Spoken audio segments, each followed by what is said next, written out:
and yes, Gagan to please speak. అందరికీ నమస్కారం అండి. అందులో ముఖ్యంగా అక్కడున్న అమ్మవారికి ఇక్కడున్న అమ్మవారికి నమస్కారాలు.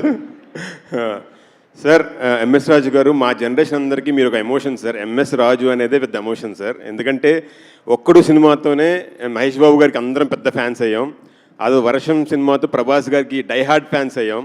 అండ్ మీరు అందించిన డిఎస్పి గారు ఇప్పటికీ తగ్గేదే లేదని ఇండియా మొత్తం ఊపేస్తున్నారు. ఆయన సాంగ్స్ విన్న రోజు లేదు. ప్లస్ చిన్నప్పుడు ఎప్పుడు ఎవరు అడిగినా సరే నాకు బాగా ఫేవరెట్ ఫిల్మ్ ఏది అంటే నువ్వు వస్తానంటే నేను వద్దంటానే అంటాను సార్. మేబీ ఆ సినిమాలో మీరు బస్సులో కనిపిస్తారు, మంచిగా చిన్న షేక్ చేస్తారు, అక్కడ చిన్న రిష్ తగిలిందేమో అనిపిస్తుంది. బట్ సార్ అప్పుడు మాకు ప్రొడ్యూసర్గా సినిమాలు అందించారు, ఇప్పుడు అగైన్ డైరెక్టర్గా అందిస్తున్నారు. చాలా చాలా హ్యాపీ. ఇప్పుడున్న జనరేషన్ కోసం డర్టీ హరీ లాంటి సినిమాలు కూడా బోల్డ్గా తీసే స్టామినా మీకు ఉంది. సో మీ ముందు ఈరోజు మాట్లాడుతున్నందుకు నాకు చాలా ఆనందంగా ఉంది sir. Thank you so much for coming with అగదా కూడా మీకు చాలా పెద్ద హిట్ ఇవ్వాలని, మీరు ఎంతోమంది యాక్టర్స్ మీతో పాటు తీసుకొచ్చారు, వీళ్ళందరూ కూడా స్టార్స్ కావాలని మనస్ఫూర్తిగా కోరుకుంటున్నాను sir. Thank you. And Shravan Reddy brother, అంటే ఎవరన్నా కొంచెం బోల్డ్గా చేయాలి అంటే ఇంక సినిమా తప్ప నాకు వేరే ప్రపంచం లేదు, సినిమానే అనుకుంటే తప్ప ఇంత స్ట్రాంగ్ పర్ఫార్మెన్స్ ఇవ్వలేరు. Because it's not easy. I know మీరు అన్నట్టు పెళ్ళి అవడం కూడా కొంచెం కష్టం, చూసుకోండి అది. సో అలాంటి పర్ఫార్మెన్స్ ఇస్తున్నారు. I feel that you will become a good star, good actor. మీరు ఆల్రెడీ యాక్టర్గా ప్రూవ్ చేసుకున్నారు.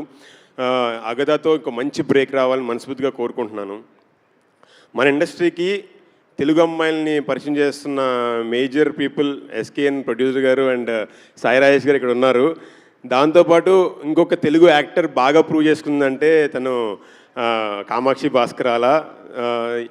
అంటే కొన్ని ఫిలిమ్స్లో రీసెంట్గా మీరు వచ్చిన ఫిలిమ్స్లో సినిమా స్క్రీన్ మీద మిమ్మల్ని చూడగానే జనాలు అరుస్తున్నారు థియేటర్లో. ఇట్స్ ఎ గ్రేట్ బ్లెస్సింగ్ అండి. ఆ స్టేజ్కి మీరు రావడం అనేది it's not a normal thing. మీరు కష్టపడుతున్న విధానం నాకు తెలుసు. అండ్ ప్రతి సినిమాలో అంటే టీంతో పాటు ట్రావెల్ చేసి టీంకి ఇంకేం కావాలి, ఇంకా అంటే నాట్ ఓన్లీ యాక్టింగ్, ఇంకా నేను ఏం చేయగలను అని ఎవ్రీడే మీరు పెడే ఎఫర్ట్స్ నేను చాలాసార్లు చూస్తుంటాను మిమ్మల్ని. అండ్ మెయిల్ యాక్టర్స్ సమానంగా మీ భుజాల మీద వేసుకుని ప్రమోషన్స్ చేయడం, this helps the film so much. అంటే ఎక్కడో 10% జనాలకు వెళ్దామనే ఉండే ఫీలింగ్ని మీరు 100% చేస్తున్నారు. So that's hats off to you. And మీరు ఇలా చేస్తే చాలా సినిమాలకు వచ్చే సినిమాలకి చాలా హెల్ప్ఫుల్ అవుతుంది. And I wish good luck. I wish Ulka Gupta and as well as Jovika all the best and all the actors. Sir, I wish you all success. And ఇక్కడ నేను మెయిన్ రావడానికి మేజర్ కారణం విశాలక్ష్మి గారు. కాశీ విశాలక్ష్మి ఆ పేరులోనే ఉంది అమ్మవారు. ఆవిడ అండ్ అజయ్ గారు ఇద్దరు కూడా they are very whole hearted people. ఏదైనా సరే మనస్ఫూర్తిగా ఇస్తారు, ఎవరికైనా మనస్ఫూర్తిగా ఇస్తారు. సార్ ఇట్లాంటి సినిమాలు మీరు ఇంకా ఎన్నో చేయాలని, ఈ సినిమా మేజర్ పెద్ద సక్సెస్ అయ్యి మీకు మంచిగా మీరు అనుకున్న ఎక్స్పెక్టేషన్స్ రీచ్ అవ్వాలని మనస్ఫూర్తిగా కోరుకుంటున్నాను. Thank you so much sir. Legendary people మీ ముందు మాట్లాడడం, B Gopal garu, Shyamprasad Reddy garu and sir Bhanu sir. So I'm so happy. Thank you sir. Thank you so much. Thank you so much once again to all our guests. Thank you so much. And yes, మనం ఏదైనా సరే సినిమాకి వెళ్ళాలి